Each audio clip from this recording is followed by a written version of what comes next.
Hey guys, welcome to the channel and welcome to another episode of Chatter from the Vox. Chatter from the Vox is our weekly podcast that we do mostly every week.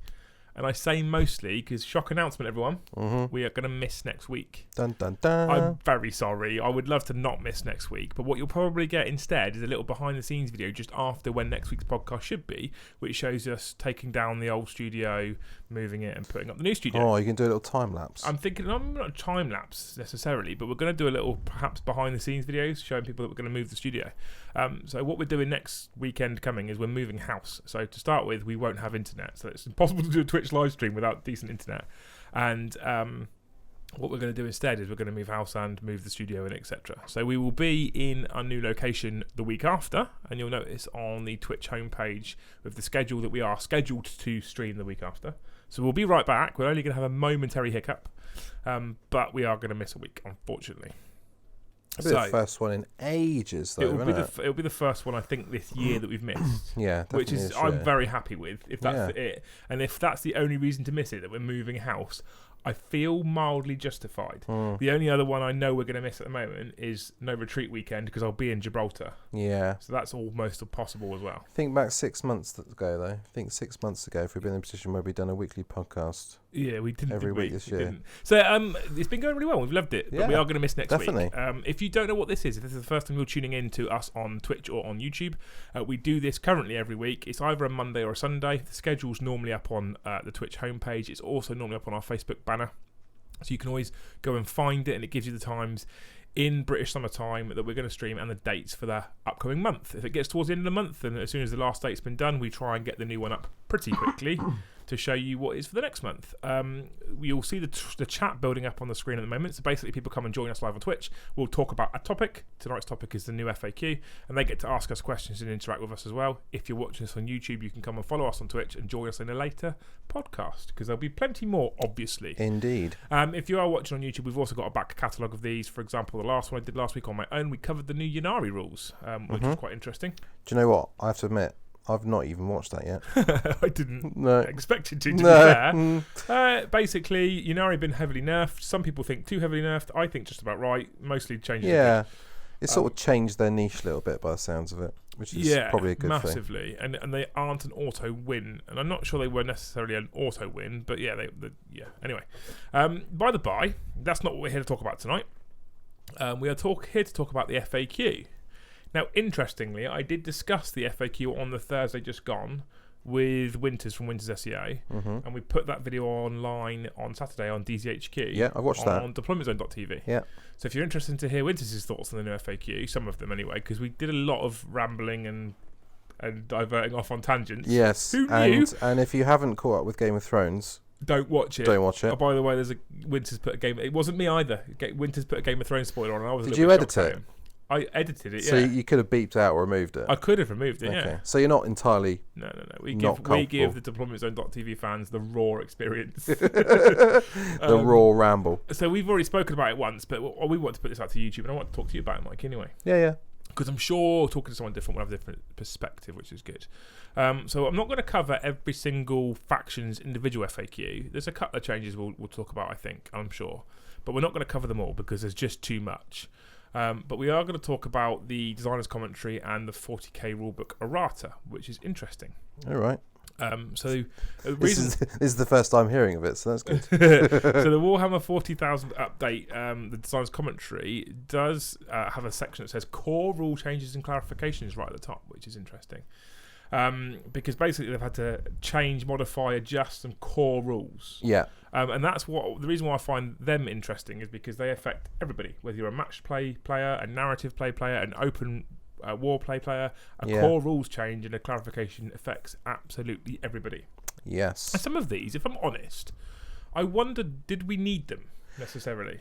Yeah. Clearly we did. Well, the first one on there. Wobbly models. Yeah. I mean, that's what that's what they said in there as well. They're surprised they have to even sort of say We've had several questions asking for clarity about how exactly the wobbly model syndrome rule should be used to place models in counts as locations. We are a bit surprised by these questions. To be clear, our intent for wobbly model syndrome was that it should serve only as a hint or tip to prevent models from getting damage should they be placed in a location where they would be in danger of falling over if the table was to be accidentally nudged during play. It was not intended to be a rule that enables you to place a model in a position where it could not otherwise physically be placed.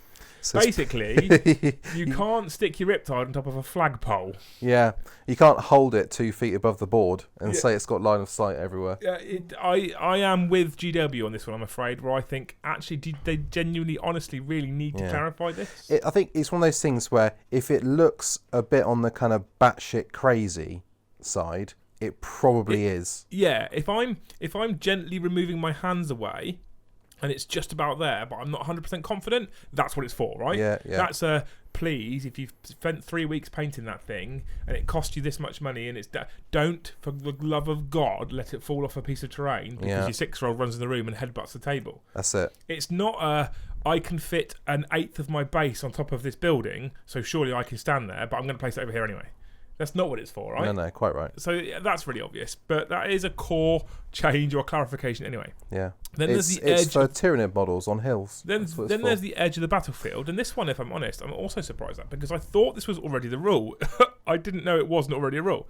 But essentially what it's saying is that if any part of your model or any part of your model cannot end up over the edge of a battlefield. So if your flyer's base is on the edge of a battlefield, you can't then put your wing over the edge of it? Yeah, see, I heard there was a bit of a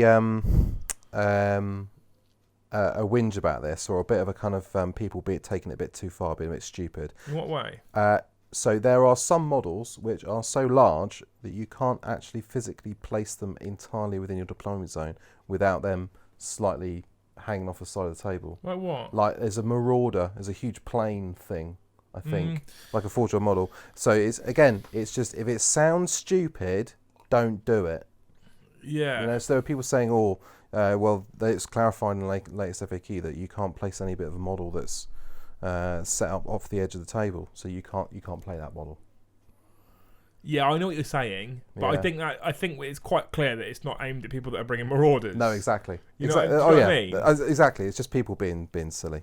Just another example of how. And interestingly, this isn't even a clarification. This is an actual rules change. Yeah. Because it says add the following sentence to the end of the first paragraph. Yeah, no part of the model, or it's basically set up a model moved over the edge of a battlefield. They should add a little bit in there, and don't be a dick.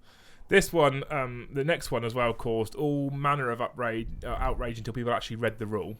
And essentially it is about disembarking models from transports, and people told me instantly that my World Eaters were screwed and the Eternal Slaughter was screwed, because it says add the following sentence to the end of the third paragraph, page 183, embark. Units cannot declare a charge during the same turn they disembarked from a destroyed transport. Yeah. And that caused confusion because people still haven't completely got the discrepancy between turn and battle round. Yes. So to be clear, a battle round consists of 2-player turns, yours and your opponent's. So what that's saying is, if Mikey P blows me up in his turn, I can't then charge in his turn. Now, that's not normally a problem, right? Because I can't charge in your turn. Yeah, I understand this rule. I was trying to understand. I don't know the circumstances that have bring this gone. So it was a chaos thing, predominantly, with people with Khorne Berserkers, funny old thing. And what they were doing is you can pay for a Chaos Rhino to upgrade to combi plasmas, and you could fit it with, I think, 2 combi plasmas. You could then move your Rhino and advance it. Yeah. And because you advanced it, your combi plasmas are then -1 to hit. Then they would overcharge it on purpose, because the rules for a combi plasma is on a roll of a 1.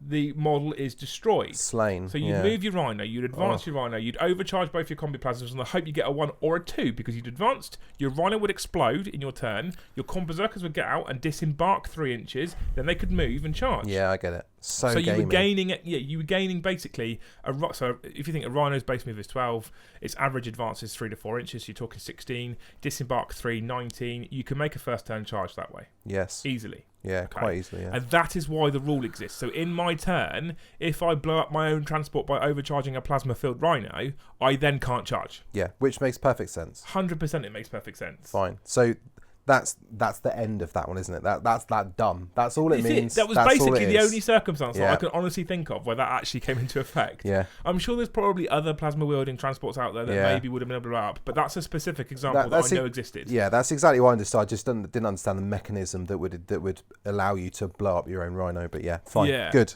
Basically, yeah. I'm sure there's probably others out there, but that's one that came to mind with me. Now, here comes another fix, which I was so happy about. I should bloody well think so. I may have raged about this on a podcast so many times. I don't know how many times I brought this up, but basically, pretty much every podcast since. The last FAQ, they made a significant change to the fly keyword and how it operated in the charge phase. They also applied that change to flip belts for Harlequins, to Wraith form for Necron Wraiths. Mm-hmm. I'm sure there's other stuff out there as well. Yeah, there's a few other examples. And it was stupid. There's no other way of putting it. The rule change was ridiculous. It was stupid, in my opinion. And I'm sure there is no one out there, honestly, who can think it wasn't stupid. No. Maybe people will try and argue with me. That's fine. You're entitled completely to your opinion. But it was stupid. I 100% agreed that there was a change that needed to be made because of what was happening. And if you're not aware, again, a little bit of background, what was happening is people were deep striking a unit. For example, Blood Angel's captain with a jump pack, Thunderhammer, Storm Shield, etc. You know the one, the smashed captain. Mm-hmm. On top of a building, that physical distance was 9 inches away from an enemy model. But when looking above, as in bird's eye view, the distance between models was less than an inch. Yeah. And because of the way the fly keyword interacted in the charge phase, you had a 0-inch charge. Yeah. So you were in combat without having to charge, but you were over 9 inches away, which meant ridiculous things happened. And I believe a GW staff member saw it at a tournament. Yeah, so what it was is that there was, I think it was at Nova or something like that last year, it was being used for that, because what you could do was you could deep strike a unit onto a building that is 9 inches tall. Yeah. So you're more than 9 inches away from the thing that you're charging. But in terms of the charge phase, because you move horizontal distance only, you 0-inch charge. Yeah. So Robin Kruse, the guy who wrote this, the guy who's named on this FAQ, he saw, I believe it was Juice from the Long War do it, and he said, no, that's not right. And then Juice said, well, read the rule. Rules as written, you can do that. And he went, yeah, but that's not what it's meant to be. And he went, it's rules as written, not rules as intended.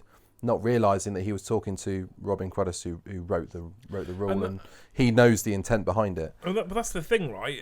I get there's always been this argument online on forums and Facebook pages, etc., about rules as written versus rules as intended, and you always see it raw versus rye, written everywhere. Yeah, and it's legitimate arguments, and I 100% think it is legitimate arguments when there's a rules issue up for debate, and there is a clear rules as written, it works this way, and people can honestly interpret it as I think it's intended this way, and often the people that think it's intended this way are right. Often, not all the time, but often they're right. Well, quite often the rules as written thing, it means that you can do stupid things that don't make any sense. Yeah. So clearly, if it looks like it's illogical, it's probably illogical, and it shouldn't interact that way. Yeah. But Juice is right though. Rules as written, it totally allows you to do it. It's permissive. It allows you to do that. So Robin then walked away and went, I'm not having that. And they changed the fly keyword rule to basically you can't use your fly keyword at all in the charge phase, which just seems stupid with winged beasties and jump pack marines and. Flip belts is the thing. It's the thing that always comes straight to my mind. It's just. So they've now changed the rule that basically states somewhere in the region of or roundabout way that you can ignore other models in the charge phase, but not. I think it says buildings, but terrains. Basically, the long and short of it is you now you measure base to base. Yes. Actual physical distance rather than horizontal or vertical. You just measure base to base, and that's your charge distance. Yeah. And it's always the way it should have been. It's always the original fix it and as it should have been. And they've also updated it for Harlequins and for Necron Wraiths and stuff. Yeah. That's the fix that should have happened in the first place. Yeah, I completely agree with you. I don't understand why that wasn't their first choice, but they've done it, so that's okay. Yeah, and this came up in our recent battle, didn't it, on Friday? It did, yeah. And it was a little bit awkward to measure, but no more awkward than, measurements often are in 40k. So it's worked quite well, didn't it? But yeah, right, it's fine. If you're playing. How do I put this and not make YouTube rage at me?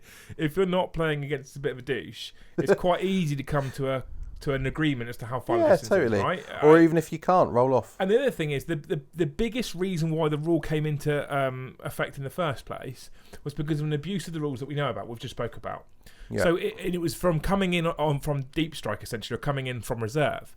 Now, if you're coming in from reserve and you're placing your model Mikey P on the table and he's about 8.5 inches away, I'm sorry, but it's going to be a 9-inch charge because you've got to be 9 inches away. Yeah. But you play that with I know that he's 8.5, but that's the safest place to put him. And then you can play based on intention because it's your intention. You say it to your opponent when you're going to do it. He says, okay, that's fine, and then you both agree that you might be 8.5 inches away, but it's a 9-inch charge because you've deep struck it. But what we're basically saying is, if you come in from reserve, your charge will never be less than 9 inches unless you have a rule like adrenal glands, which allows it to be less. Yeah. Right? That is as simple as that. Yeah. There was a comment on Twitch, which we'll just pick up on, where Datsun Dead says, also for a Rhino destroyed by Overwatch. This is interesting. So if a transpose is destroyed by Overwatch, a 3-inch shorter charge, so people were basically charging their transport in with models inside it, and if it got nailed in Overwatch and blown up, they then got to disembark 3 inches, and they had a much shorter charge. So it stops that as well. I'm not sure I've seen that one, but I'm sure that exists. It's probably even more common than the plasma one, to be fair. Oh yeah, probably, isn't it, to be fair. A bit harder to control, but Yeah, definitely. So the next big change was to aircraft and how aircraft interact. And this one's very interesting, actually. And this one, again, when you think about the hobby like we do, more often than not from a narrative standpoint, this one makes much more sense, right? Yes. And it's basically how aircraft interact on the battlefield. And what we were seeing with some... and this is the honest truth, is that a lot of these rules are implemented because of things we see in the tournament scene. Now, we have gone to a couple of events and we enjoy the odd event, but we're not hardcore tournament players. No, quite right. We're not ITC ranking placing players. No. But inevitably, the ITC and the tournament scene from all over the world do have a massive impact on these FAQs and how they work. And this was one of them because one of the things people were doing, and this is specifically possible with Eldar flyers as well, is you could control your enemy's movement by using your flyers, because actually their base has a massive footprint. Yeah. Because they're a big oval base, as you all know if you use flyers. And with the manoeuvrability that certain aircraft had, you can block pathways, you can corner in armies, you can stop interaction basically just by using your movement to stop theirs. Well, particularly with like you say with the Eldar ones, with their double pivot, I mean, you can basically move anywhere you want on the board near enough. You know, with an Eldar flyer. Yeah, so a lot of Eldar flyers have not lightning fast reactions. I can't remember what it's called. Don't know. A vector dancer, which basically means you can move up to 90 degrees left or right before you move, and then once you finish your move, you can move up to 90 degrees again. Yeah. So you can pivot, fly, and then pivot to block line of sight, for example. Yeah. Happening a lot. Really frustrating for certain armies because we're encouraged to use lots of large line of sight blocking terrain, and we're encouraged to have lots of terrain on the battlefield, which means you have natural sort of appearing roadways and gaps and stuff that you plonk a base or two from a flyer in between, and so no longer can you move through it. Infantry, not too much of an issue because you can move through ruins, but for tanks and stuff like that, it can cause people real frustrations. So they've come up with this clarification. Now, I'm not going to read the whole... thing, but I'm going to go into some detail. Basically, if the model can fly and it has a minimum move characteristic, it gains a brand new keyword. And they've brought in a whole brand new keyword for this to work. And the brand new keyword is the aircraft keyword. So the key things, it can fly, it's got a minimum move characteristic. It's interesting because it does affect things like Storm Ravens and Eldar Crimson Hunters and stuff. Doesn't it fly? Doesn't affect things like Helldrakes. What does it do on... Sky Potatoes, because they can go into VTOL, can't they? Sky Potato? This is so because it has a minimum move characteristic. And that only is overrun if you choose to go into hover mode. You can't set up in hover mode. You have to choose to at the start of the movement phase. It counts as an aircraft, and it has the aircraft keyword. Okay, but when it goes into hover mode, it doesn't then stop counting as an aircraft. I don't know, and I would imagine that's going to have to be clarified because the odd thing is, and the way this is designed is that basically it's changing the way models interact with an aircraft when it's supposed to be up in the sky zooming around. Yeah. Essentially, what it means is models can now move through aircraft bases. They can move through the flyer base. Okay, as long as they do not end their move on top of the base. Or partially on top of the base. So you can even end up within an inch of the base. No. It says, and it cannot end the move within 1 inch of any enemy units. Oh, well, we played that wrong. We played that wrong, game. Yeah, we did. Whoops. Look out for that on the TV on Tuesday. Yeah. Tomorrow. Anyway, we played that wrong, but we'll get it right in future. Basically, you can end up just over an inch away from enemy models, i.e. bases, and you can move your unit through. So if you've got a unit that can move 12 inches and you've got an aircraft base right in front of you, you can move through that base as long as you end up more than an inch away from the enemy base. Oh, wait a minute. It cannot end within 1 inch of enemy units. If, when a unit is selected to move in the movement phase, the only enemy units that are within 1 inch of it are aircraft, then it can still make a move. Yeah, okay, fine. Yeah. So it doesn't count as being in combat. Yeah, okay. Sorry. Just reading that Whenever first a time. model makes any kind of move, it can be moved within 1 inch of enemy aircraft, and it can be moved across such models and their bases as if they were not there. But it cannot end the move on top of another model or its base, and it cannot end the move within an inch of enemy model. Okay, so that's where we got it wrong, because we ended at one point within an inch. Yeah. But you can move within an inch.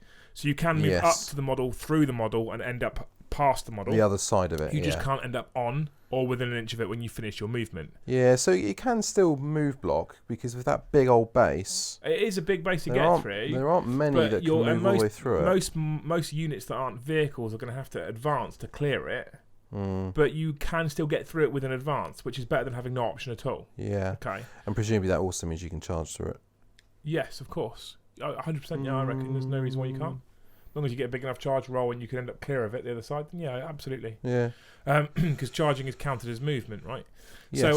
So they gain an aircraft keyword, and you can now move through their base to signify clearly that they're up in the sky somewhere. Now, the interesting thing with this, which is where I think they have missed something, which you've already touched on, is a model that can go into hover mode. Which happens for things like Storm Ravens and stuff like that. Yeah. Because for me, as soon as you go into hover mode, you lose the minimum move distance. Now, that is one of the qualifying characteristics required for it to gain the aircraft keyword. So are we now saying that when it goes into hover mode, it loses the aircraft keyword? Because it also loses the -1 to hit, doesn't it? So I think it should. Personally, I think it should lose the aircraft keyword. Well, I don't. Because you can move. Because I don't know when you decide to hover it. Do you have to decide to hover it at the start of the movement phase? So you can't move it and then hover it. You can't move it and then declare it as hovering. No. Yeah. But interestingly, if it's hovering, it can be charged, right?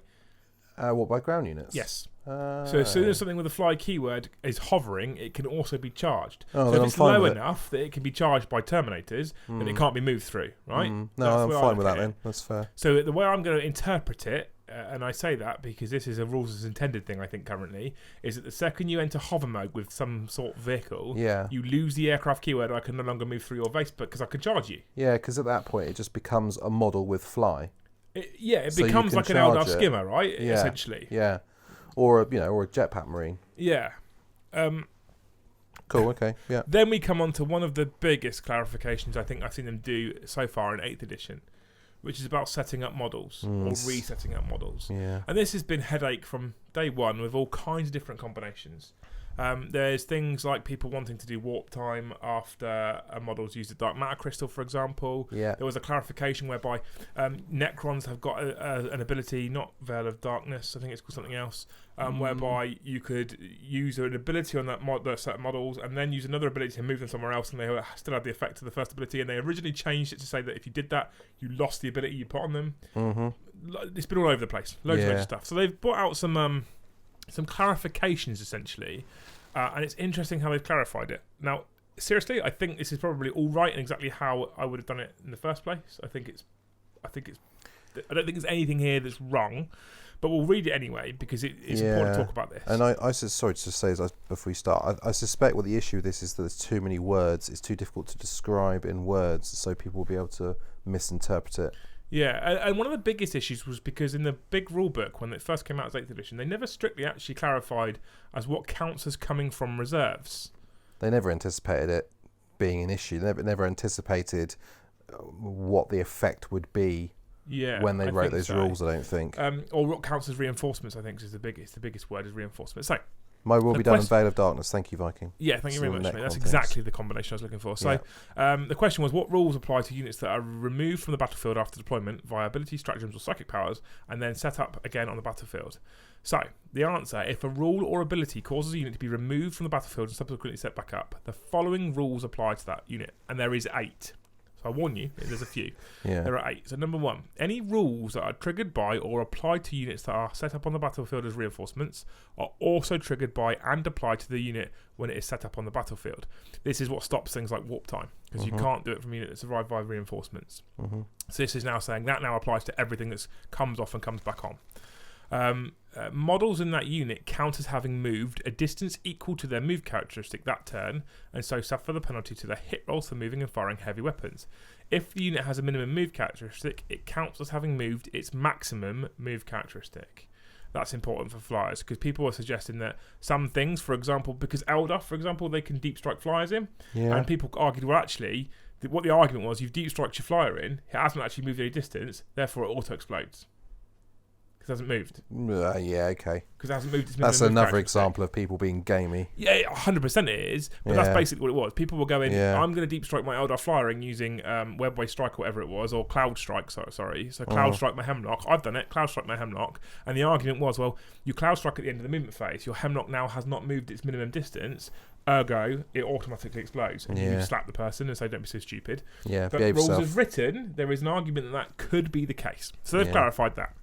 Good. Models in that unit cannot move again during that turn for any reason other than to make a charge move or pile in or to consolidate. This is what stops things like warp time after Dark Matter Crystal. So you cannot teleport a model somewhere and then use any kind of rule whatsoever to allow it to move again. That stops that. Yeah. Go on.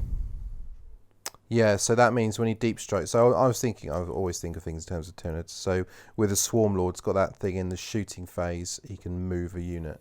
So what that means is that a unit that comes in deep strike, either out the sky or out the tunnel, something like that, the Swarm Lord can't then use his move thing on it. Because it does say move again during that turn for any reason other than to make a charge, pile in, or consolidate. So you can still charge. That's fine. So if you've got adrenal glands or something that's popped up 9 inches away, that's fine. You can still charge. That's not a problem. Yeah.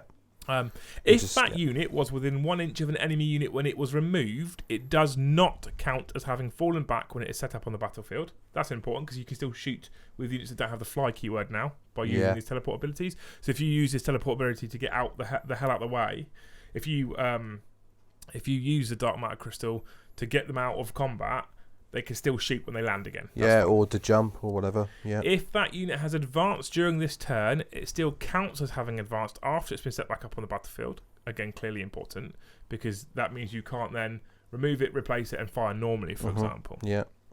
Okay. Any destroyed models in the unit when it was removed are still destroyed when the unit is set back up on the battlefield.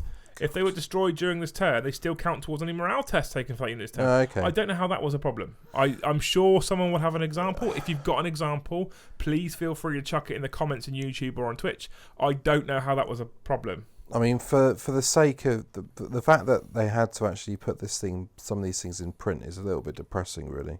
Yeah. That people would be so, Yeah, so dickish to try these things.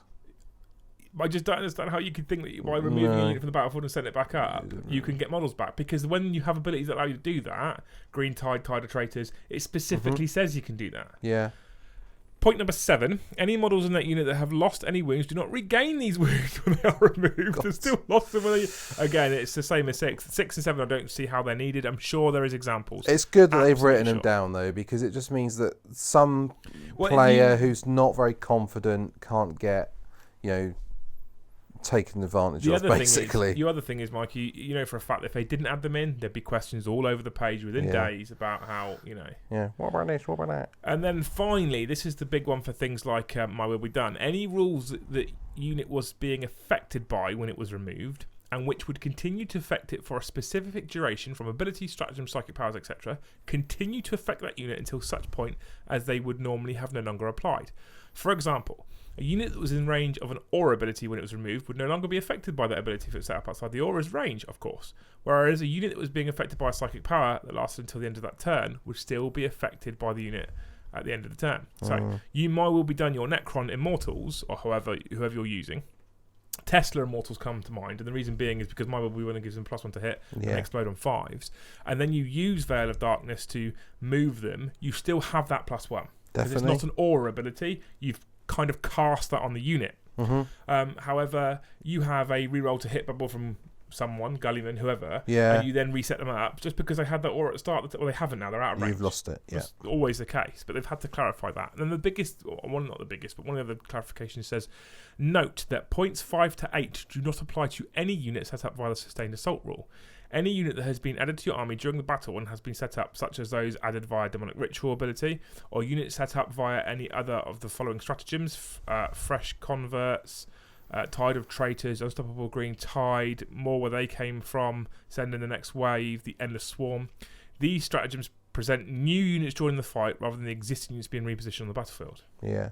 So basically what that's saying is, if it turns up and it's coming in and it's a new unit that's replacing an old, you don't keep that unit. So if you've got a buff on your Necron, not your Necrons because I don't have one of those abilities, if you've got a buff on one of your units that you've cast a psychic power on. So say, for example, you've got Termagants. Here's what I'm thinking of. Yeah. You've got Termagants and you put, what's it called? What's the 5-up Furno paying one?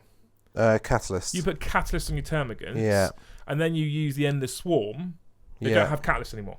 It's a different unit. Yeah, totally. Right, it's gone. Because it represents a new swarm of materials coming to the battle. It's not the same ones.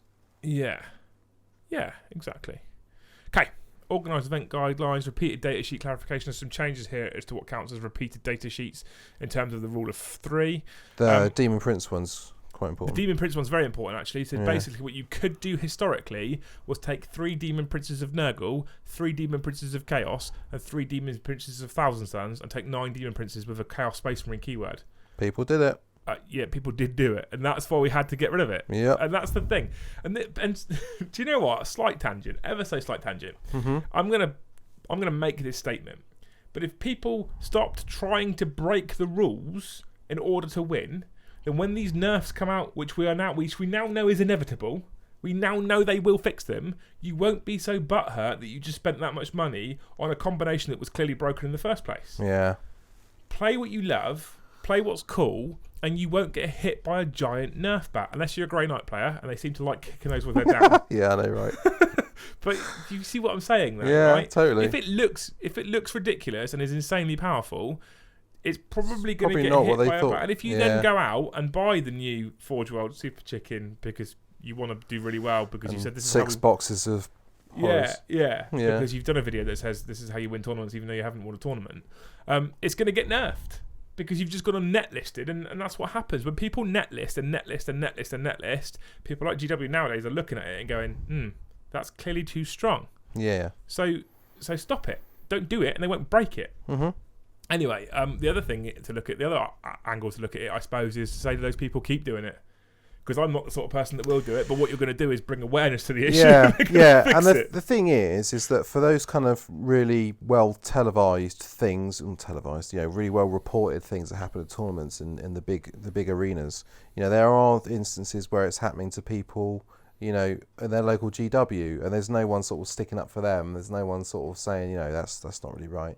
People cheesing it quietly, Interestingly, Viking in the chat said, I think I might have seen something about someone removing a 1-2 wound Magnus with a dark matter crystal to regain all the wounds. So someone clearly had tried it, and that's why the clarification is in there. Thanks for telling us. I hope that wasn't the case. That person is probably a turd. Yeah, I'm sure he's got lots of friends.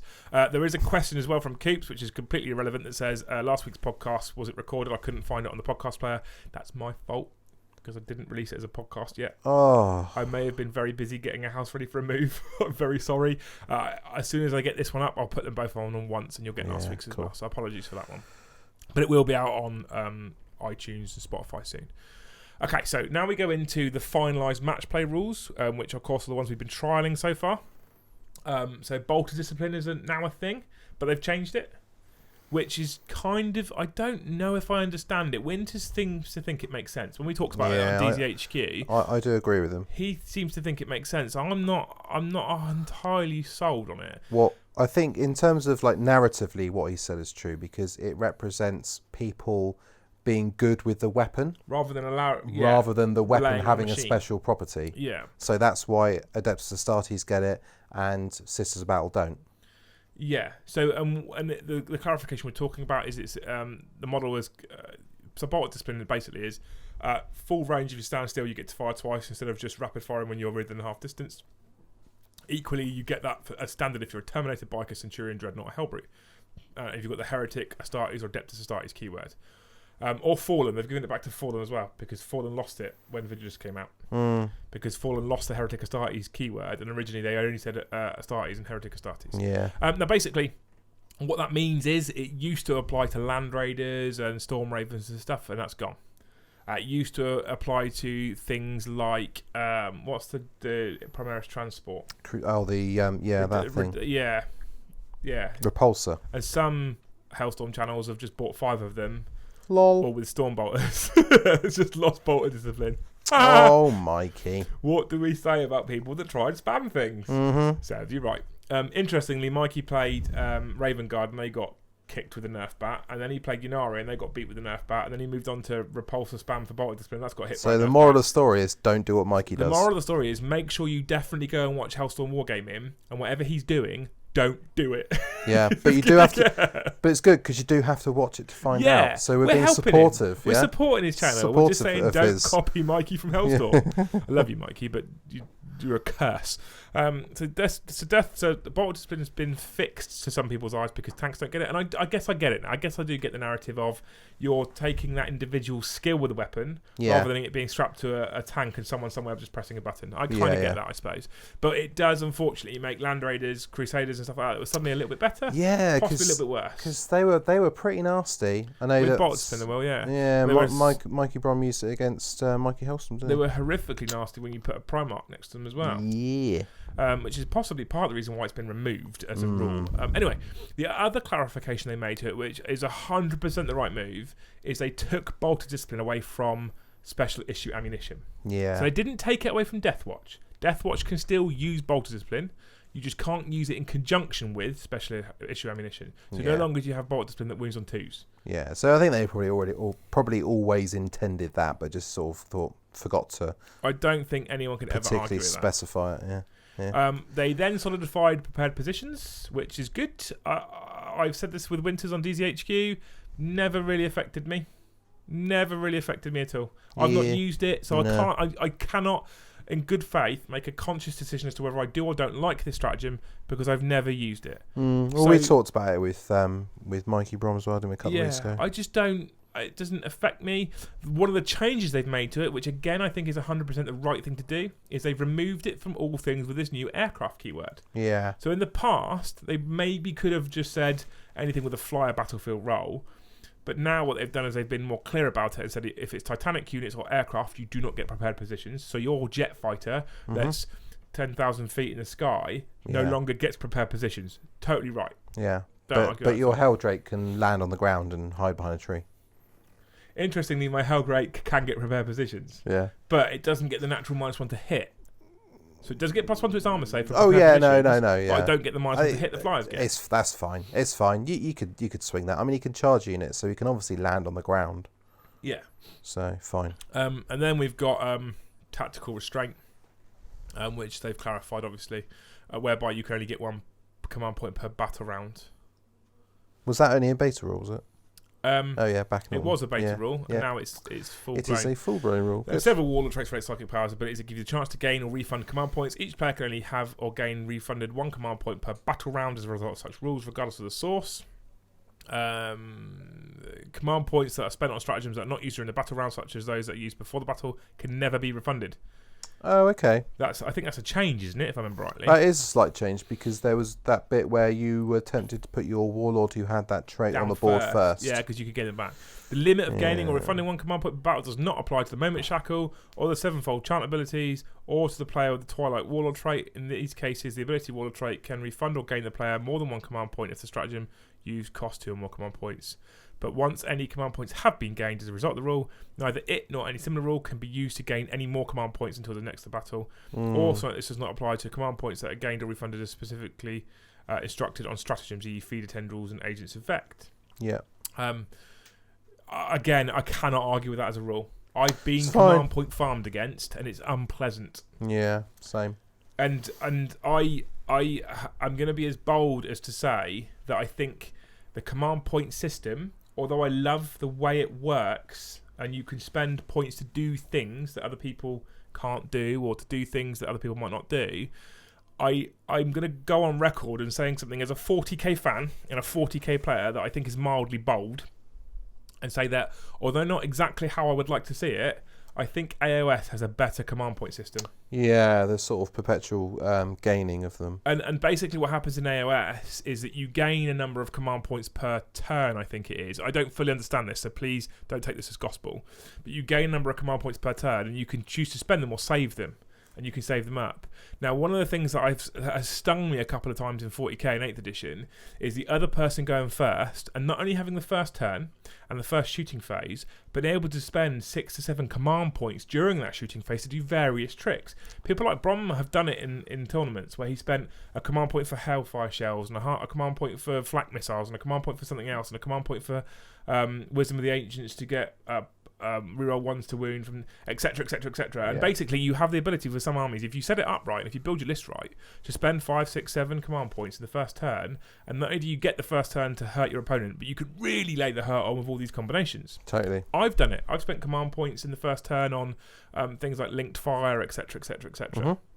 And you can annihilate people really quickly. Well, Chaos particularly can do that now, can't they? Yes. So I love the command point system. I love stratagems in 40k. I think they're really cool because you can have two armies that are the same and people might play them differently because of how stratagems work and interact. I'm all up for that, but I just don't like the fact that you start with your full number to start with. I think maybe perhaps you earn them. I don't know how I would like it to.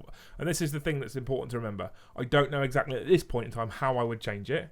Because some of them that cost 3-4 command points, you're saying that if you only gain 1 per turn, you won't be able to use those till the third turn. So maybe then that's another way that perhaps potentially we could fix soup.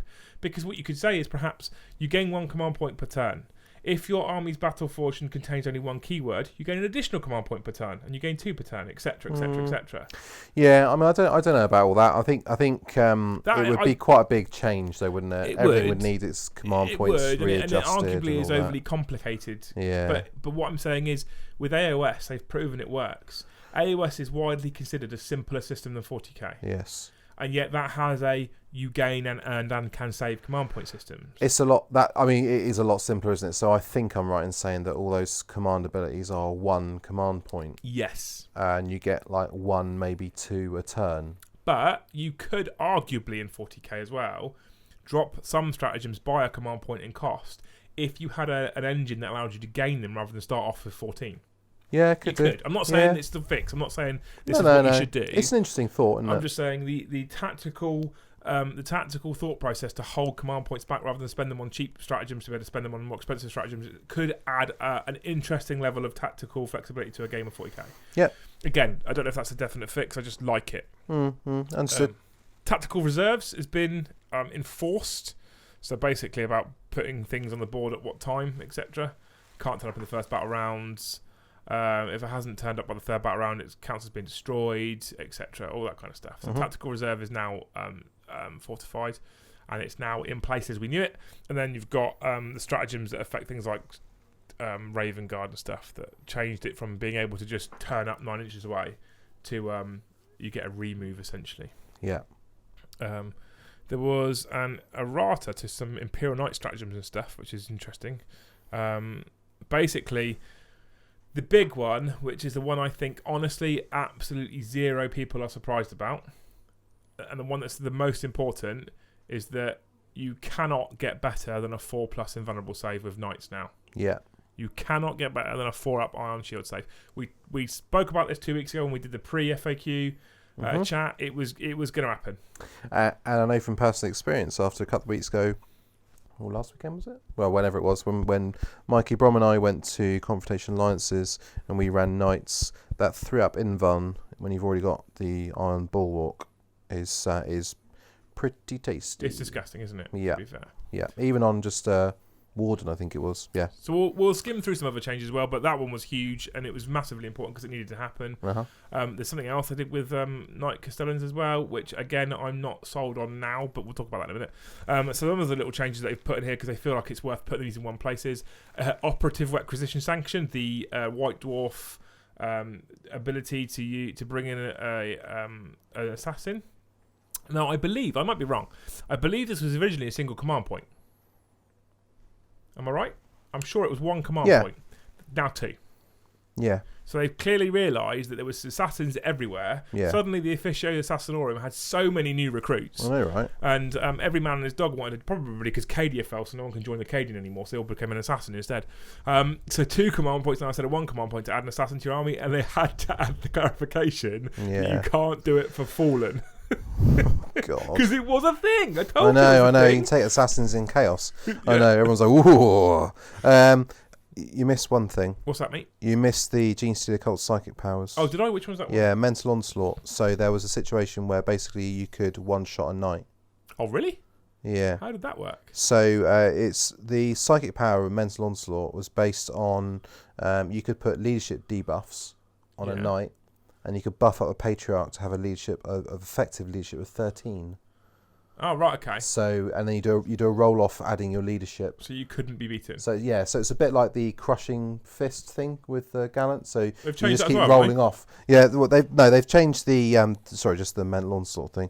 Actually, they might have changed the Gallant one as well. I'm sure I've seen Death that. Grip, yeah, they have changed the penultimate sentence of this stratagem to read: if your opponent rolled a 6, and/or if their result is equal to or higher than yours, the enemy model breaks free. So a 6 you get free no matter what. Yeah. Okay, and it's the same with the Mental Onslaught thing, because there was literally with the leadership debuffs you could do with the Gene Stealer Patriarch, you could one-shot a knight because they could never break out of it. Yeah. So Orc stratagems, they've changed mob up. I don't know how they've changed it. Maybe someone could enlighten me, but they needed to make a change for some reason. And then a huge one. A huge change. Yeah. Eldar psychic powers. And for me, that this has been, honestly, I've read on Facebook pages, etc., this has been bitched about, but for me, this is 100% the right choice. So there's 3 Craftworld psychic powers that you could affect any Eldari units instead of just Craftworld Eldar, which meant you could use them for Drakari, for... it's only Asiyani. Yeah. So you could use them before for Drakari, and you could use them for Harlequins, etc. They've changed these. Conceal, Reveal, Protect, Jinx, Doom.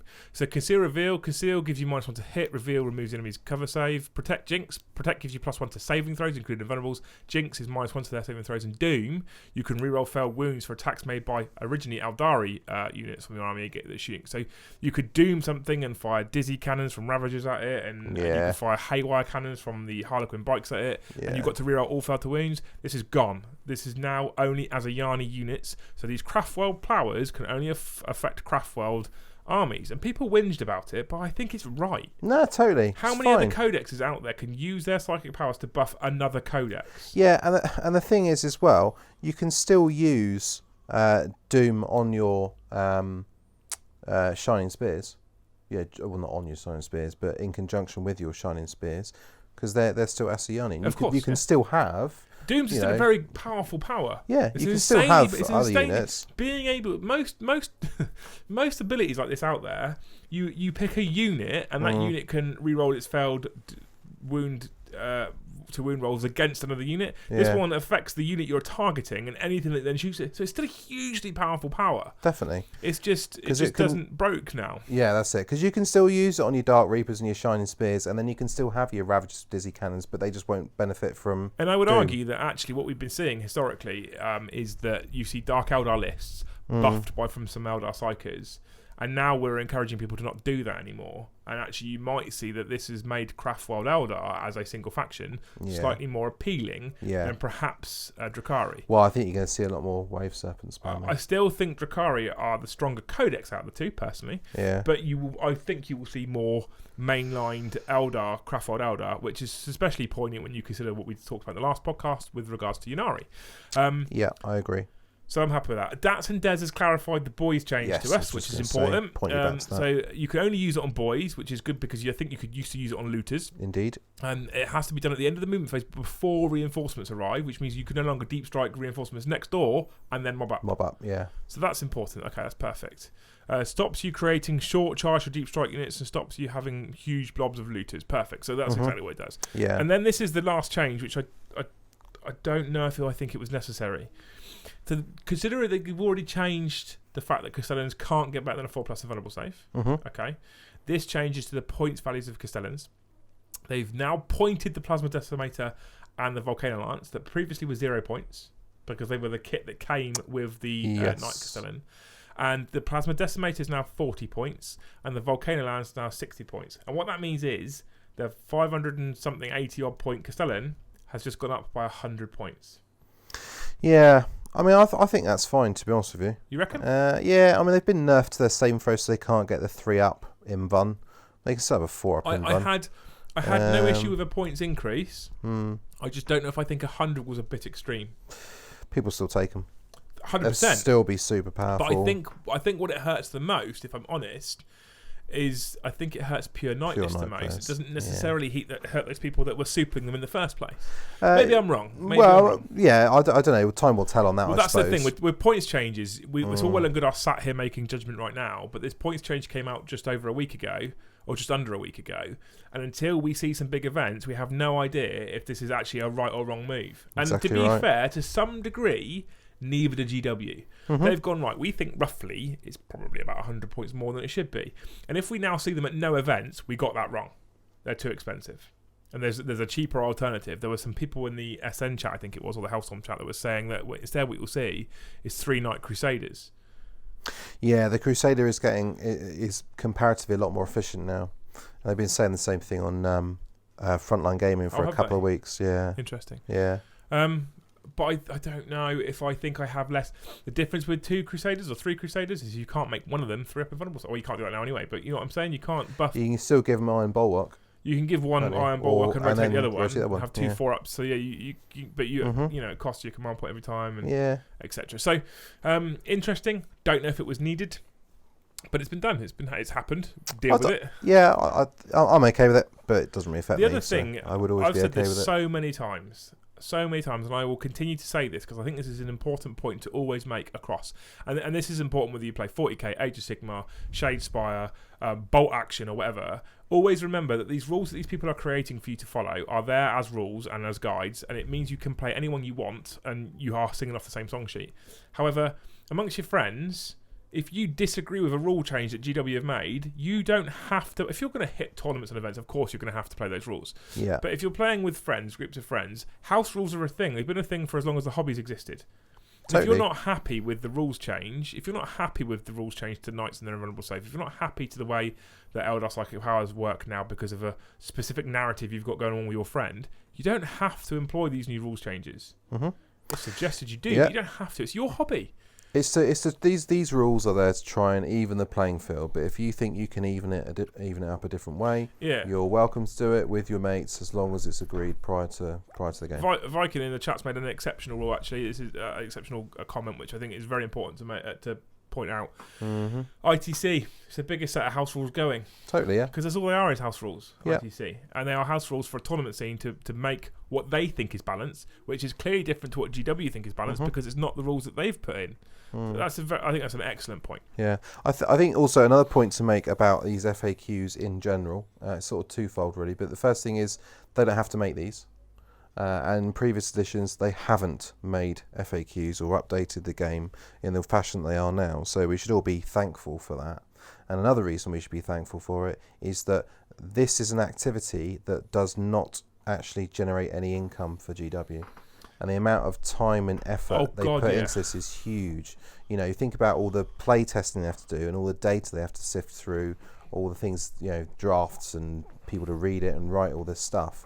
And they put a huge amount of effort into this, and they don't get any money out of it. That's something that, Frontline Gaming, Reese pointed out on the latest Signals from the Frontline. Yeah, I started watching the last Signals from the Frontline. I was rudely interrupted by you turning up on Friday for dinner.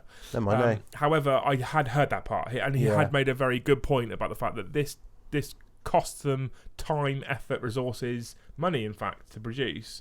And it is a lot of work, and they don't actually physically... they do get something from it. I would argue that he's not completely right. I'd argue that they do get something from it because what happens is the fan base sees them working hard to improve their gaming experience, and arguably that would probably mean they would not only keep customers but possibly gain new ones because they go, oh, these people give a shit. You're right. It's not a direct gain. Yeah, there's a knock-on effect there. It's kind of a passive gain, but I think there is a gain. So I do think they do get something from it, but you're right, as a direct monetary gain as opposed to selling codexes or models, as an activity in and of itself, it doesn't bring money over the door. No. Into the house, into the room.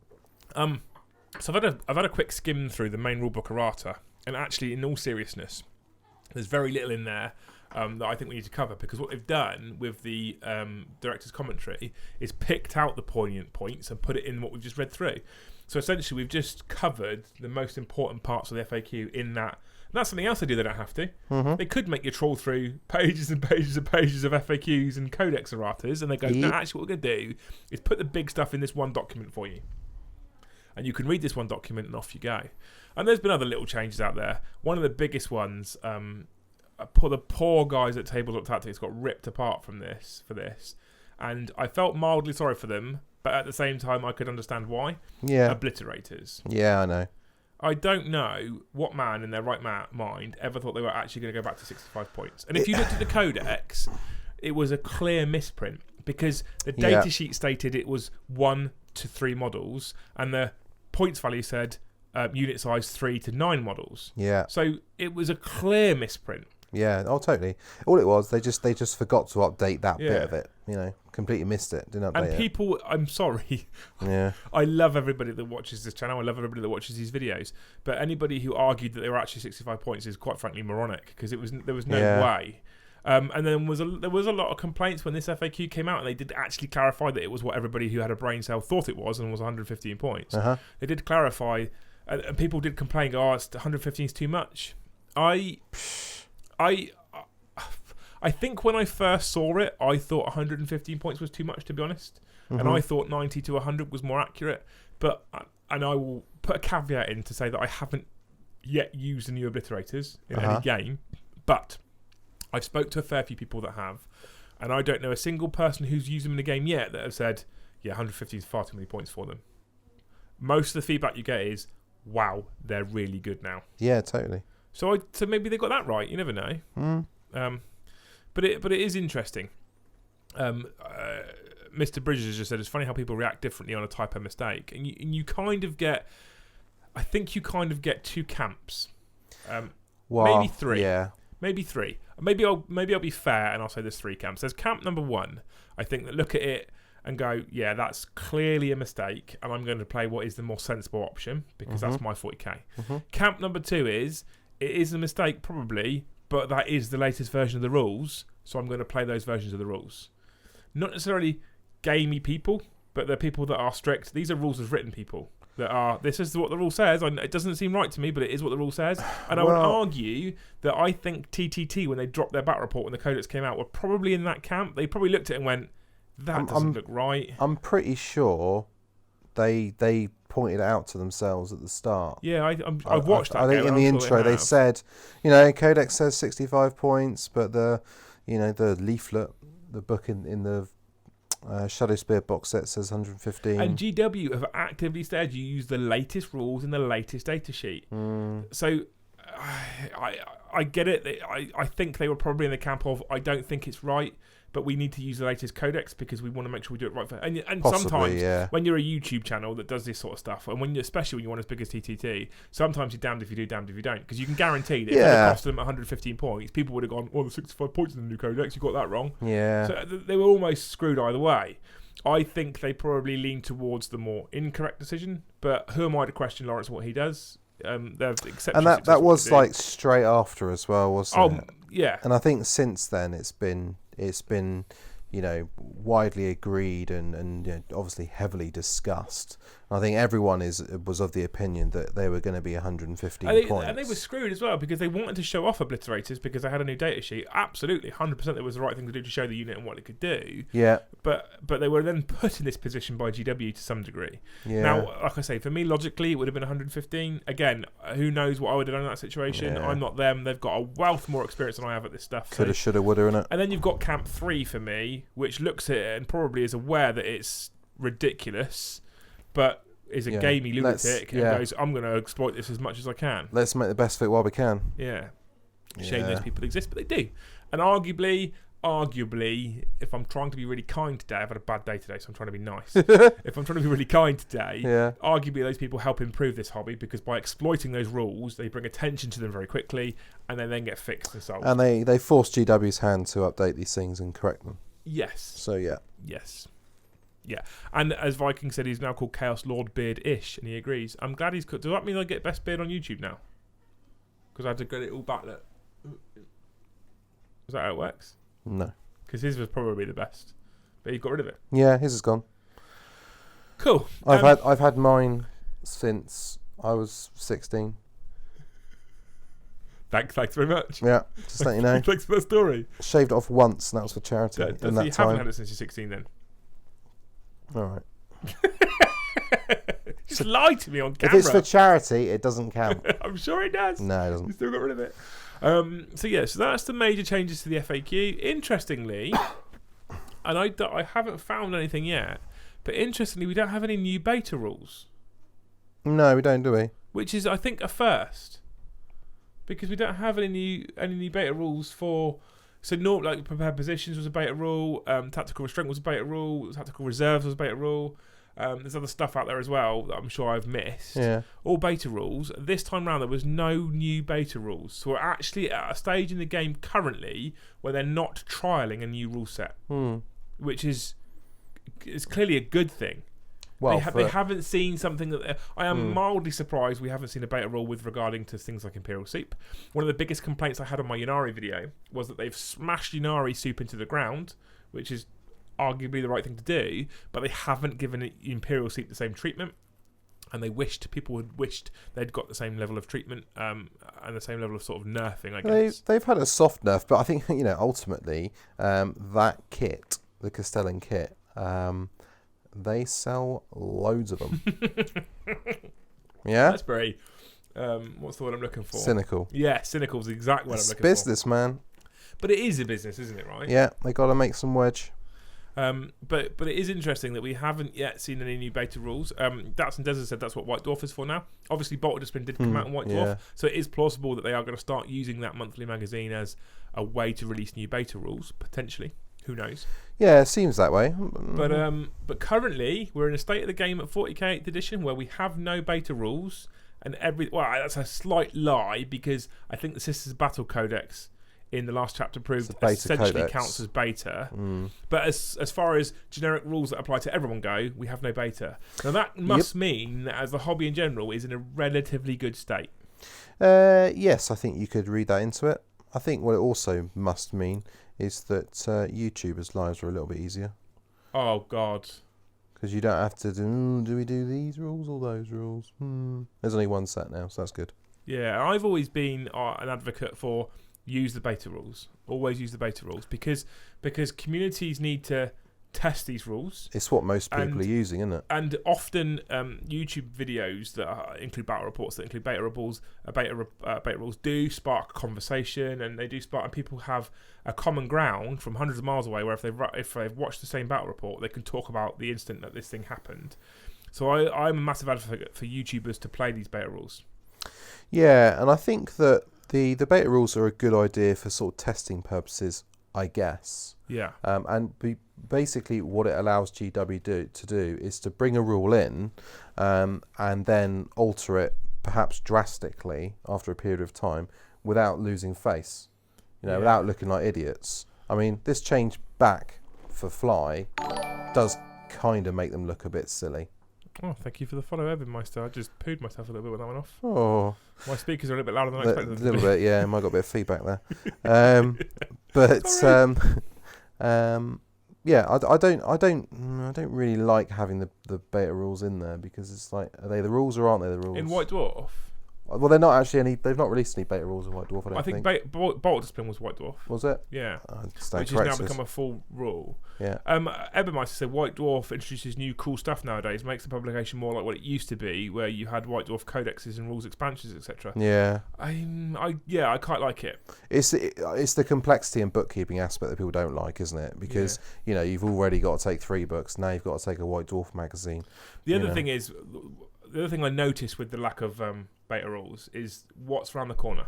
What's happening next weekend? First Warhammer Fest is next week. At the point in which we're filming this, we are the Monday before Warhammer Fest starts on a Saturday. Yeah. I did have a weekend ticket that I need to give to you before you go home tonight, so you can give to other people for the weekend, because I can't go. I don't know if the person I had in mind, don't know if they can make it. For those of you that are patrons out there that are watching this, I'm giving Mikey P my weekend ticket. So if you tap him up, there is a free Saturday and a free Sunday place going. Yep. And I will leave it in your capable hands to decide who gets the pleasure of. And if no one does, then I'll be scalping it at the door. That's fine. I don't mind. I don't mind at all.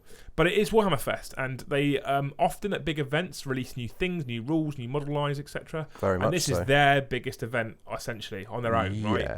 So it's at Rico in Coventry. It's Warhammer Fest. I'm absolutely devastated I can't go. It is a real shame. But I do have to move house. Yeah, we had a great time last year. It was awesome. And the problem is, I don't have another window in the next month to move house. No, there are more important things, unfortunately. Yeah. So I'm very sorry to those of you that were going to come and say hello. I will make next year's. I guarantee that. You can still come and say hello to me. Yeah, you come and see Mikey P. He's going to be there. A load of the other patrons are going to be there as well. Yeah. Mikey Herbert from Hellstorm's going to be there. Oh, cool. I'll say hello to him. He's staying in your hotel as well. Same hotel as you. Oh, is he? Oh, good. Yeah. So there's plenty of people there to go and say hello to. Please go and say Mikey P. If I can bribe him enough, I'm sure he'll wear his T-shirt. Go and approach him. Have a chat with him.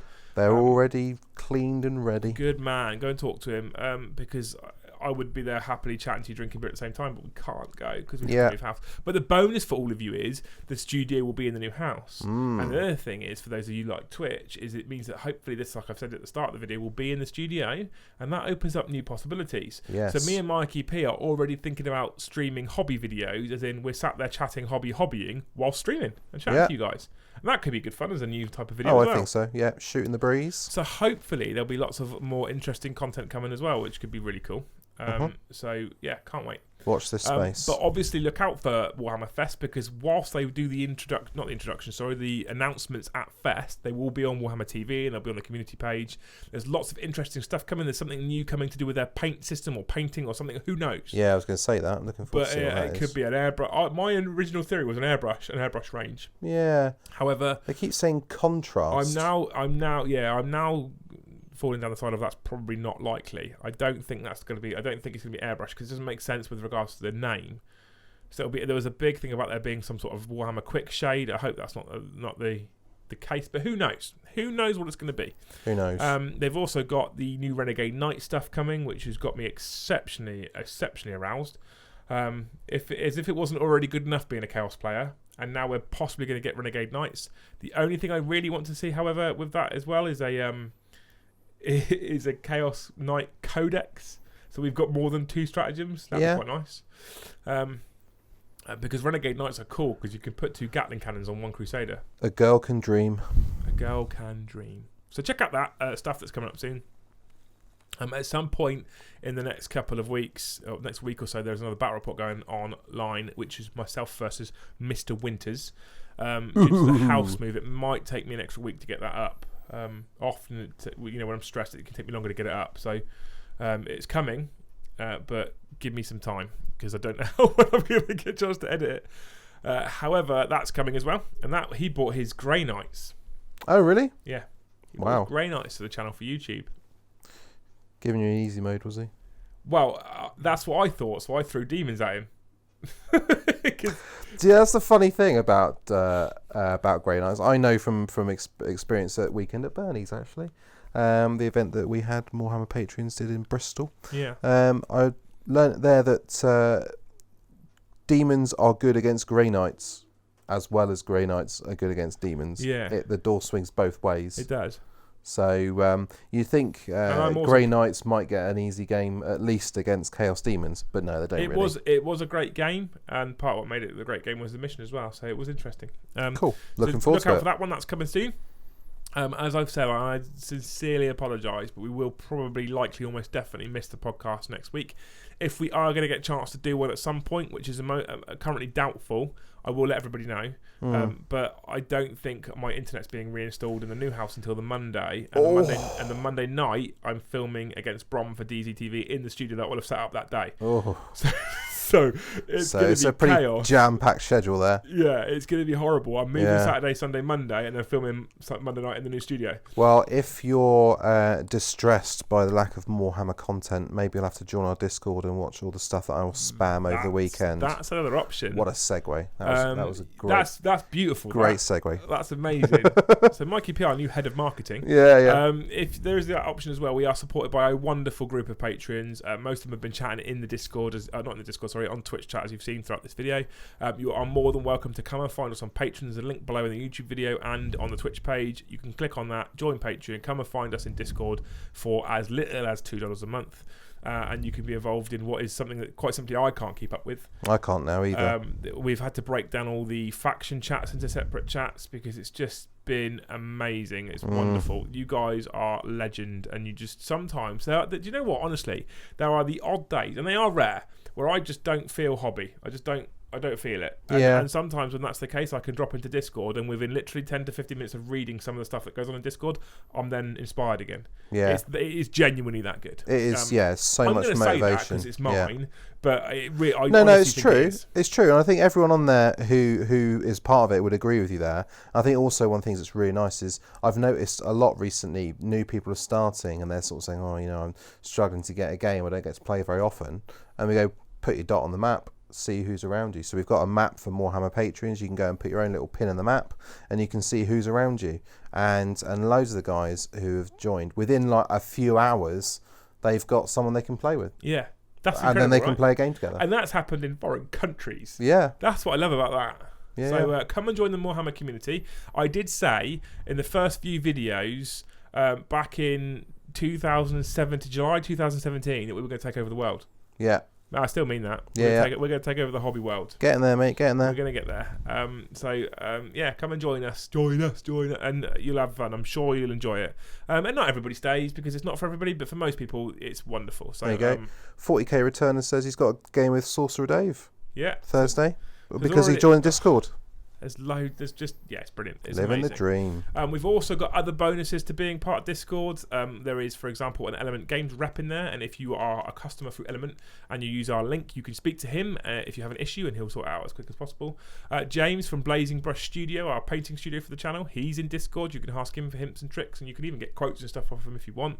We've got some of the DZ team in there. We've got the Warhammer team in there. There's just loads for you in that Discord. There's absolutely loads. So come and join us, and if you don't like it, you don't like it. Maybe we should at some point soon run another 24 hours join for free, see if you like it. That's probably a good idea. The other thing as well, there was one thing you forgot, and that's that our Patreons also set up events as well. So I mentioned earlier, Weekend at Bernie's in Bristol at Bristol Independent Gaming, big. We had Weekend at Bernie's March, was it? February? Earlier this year. Yeah. And in June, we've got No Surrender 2, which is going to be in Tamworth, which is run by Richie and the Claw. Yeah. And then we've got Weekend at Bernie's 2 in October, which is back at Bristol again. Yeah. And these, so we have a Weekend at Bernie's 2 is going to be a 2-day event this time, we think. And we're going to, go down to Bristol, going to probably get an Airbnb for a load of people. It's amazing. Stay overnight. So last time we did it, it was great. There was sort of 5 or 6 of us in the house. I do love the fact that you have a weekend event where sort of like 20 people who just don't know each other, apart from via Discord, then get together, chuck dice, drink beer, and enjoy themselves. Yeah, and amazing. Yeah, brilliant. That's what a community is about for me. Yes. That's what it's about.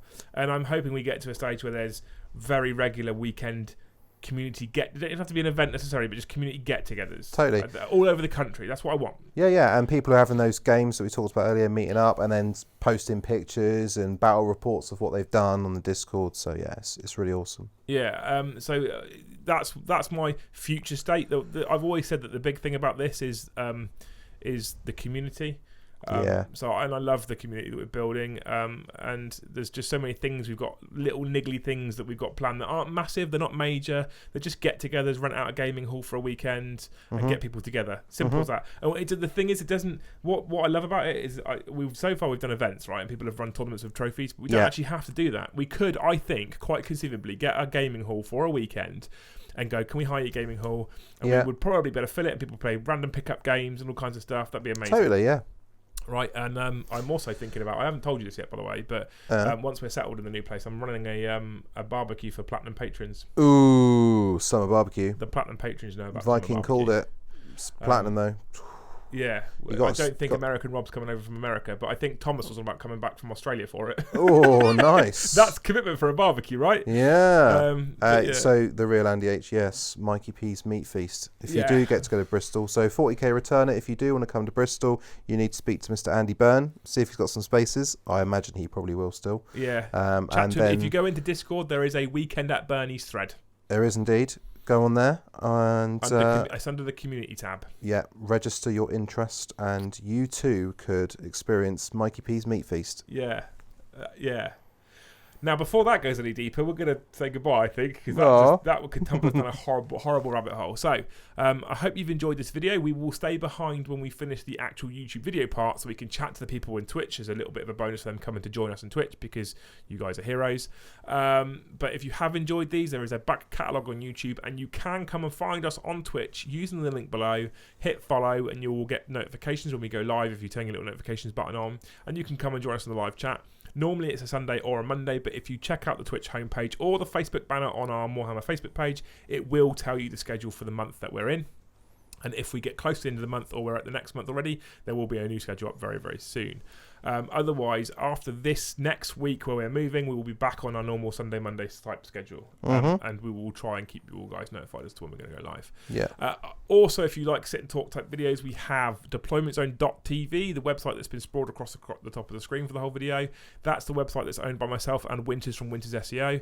And we do some sit and talks on there with DZHQs, but what we also do, our bread and butter, we stick a battle report on every single Tuesday without fail.